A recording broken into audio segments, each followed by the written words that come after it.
তাচ্ছিল্যের সুরে আমাদেরকে ইনডাইরেক্টলি রাজাকার বলছিলেন, তখন আমরা এটা কেউ মেনে নিতে পারিনি। ইভেন আমরা মেয়েদের হল থেকে বের হয়েছি, ছেলেরাও বের হয়েছে।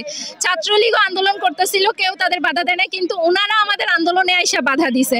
আমাদের কয়েকজন ভাইকে ওনারা জখম করছে, মেয়েদের সাথেও ওনারা মেয়েদেরকেও আহত করছে। আমরা এর ন্যায্য বিচার চাই। আর প্রধানমন্ত্রী যে এটা বলছে যে আমরা রাজাকার, এটা আসলে উনি কিসের ভিত্তিতে বলছে? এখন কি ন্যায্য অধিকার চাইলেই আমরা রাজাকার হয়ে যাব? তাহলে আমরা কিসের স্বাধীন? আসলে এটা আমাদের যে 30 লক্ষ শহীদ যে জীবন দিয়েছেন, আসলে এটার কোনো মানে আছে? ওনারা তো আমি জানি না আসলে, আমার সবার কাছে এটাই প্রশ্ন, আমরা কিভাবে রাজাকার হয়ে গেলাম? ন্যায্য অধিকার চাইলেই কি এখন দেশে রাজাকার হয়ে যায়? গতকাল রাতে ছাত্রলীগের কতিপয় বিচ্ছিন্ন গোষ্ঠী আমাদের উপরে হামলা চালায়। প্রধানমন্ত্রীর বক্তব্য এবং আমাদের প্রতি হামলার তীব্র নিন্দা জানিয়ে আজকে আমাদের এই বিক্ষোভ মিছিল অনুষ্ঠিত হচ্ছে। আমাদের মাননীয় প্রধানমন্ত্রী তিনি সংবাদ সম্মেলনে আমাদের পুরো ছাত্র সমাজকে কটূক্তি করে একটা কথা বলেছেন, তারই বিপক্ষে সেটার বিক্ষোভ মিছিল নিয়ে আমাদের বাংলাদেশের সকল বিশ্ববিদ্যালয়ের শিক্ষার্থীরা তারা রাতে নেমেছিল বিক্ষোভ মিছিল নিয়ে। কিন্তু সেই বিক্ষোভ মিছিলে ছাত্রলীগ তারা আক্রমণ করেছে, তারা বাহির থেকে মানুষ নিয়ে এসে আমাদের ছাত্রদের উপর হামলা করার পায়তারা করেছিল।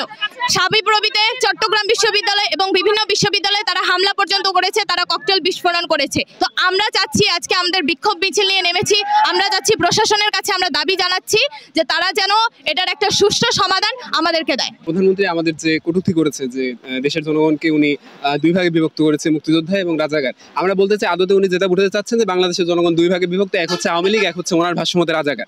আমরা এই বক্তব্যের তীব্র নিন্দা জানাচ্ছি। এর জন্য আমরা চাই যে প্রধানমন্ত্রী অতি দ্রুত ক্ষমা চাক এবং আমাদের যে প্রধান দাবি সেই দাবি দ্রুত মেনে নিয়ে দ্রুত সেই কোটা প্রথার যৌক্তিক সংস্কার এটা বাস্তবায়ন করা হোক। এবং আজকের সমাবেশের উদ্দেশ্য প্রধানমন্ত্রীর এই বক্তব্যের প্রতিবাদ জানানো এবং আমাদের উপর বিভিন্ন জায়গা থেকে ছাত্রলীগের দ্বারা যে আক্রমণ চালানো হচ্ছে এর সমাধান এবং এটা অতি শীঘ্র থামাতে হবে। আমরা এই মুহূর্তে বলতে যাচ্ছি আমাদের যে শান্তিপূর্ণ আন্দোলন ছিল আমরা শান্তিপূর্ণভাবে চালিয়ে যাচ্ছিলাম। এখানে প্রধানমন্ত্রী যে কটূক্তিমূলক বক্তব্য করেছে, আমরা প্রধানমন্ত্রীকে বলতে চাই আপনি কখনোই আমাদের রাজাকার বলতে পারেন না। আমরা কেউ রাজাকার না, আমরা এদেশের মানুষ। আমরা মুক্তিযোদ্ধাদের সহযোগী ছিলাম, আমাদের পূর্ববর্তী প্রজন্ম মুক্তিযোদ্ধাদের সহযোগী ছিল, আমরা তাদের সন্তান, আমরা এদেশের মানুষ। আমরা একটি বৈষম্যহীন বাংলাদেশ গড়ার জন্য লড়াই করছি। আপনি যে মন্তব্য করেছেন এই মন্তব্য ফিরিয়ে নিন এবং প্রকাশ্যে ক্ষমা চান। এবং কালকের হামলাকারীদের উদ্দেশ্যে বলতে চাই এবং আমরা বিশ্ববিদ্যালয় প্রশাসনের উদ্দেশ্যে বলতে চাই, কালকের সকল হামলাকারীকে চিহ্নিত করে তাদের ছাত্রত্ব বাতিল করতে হবে এবং তাদেরকে বিচারের আওতায় নিয়ে আসতে হবে। অন্যথায় কোটা বৈষম্যের পাশাপাশি সকল অন্যায়ের বিরুদ্ধে আমরা দুর্বার আন্দোলন করে তুলব ইনশাআল্লাহ।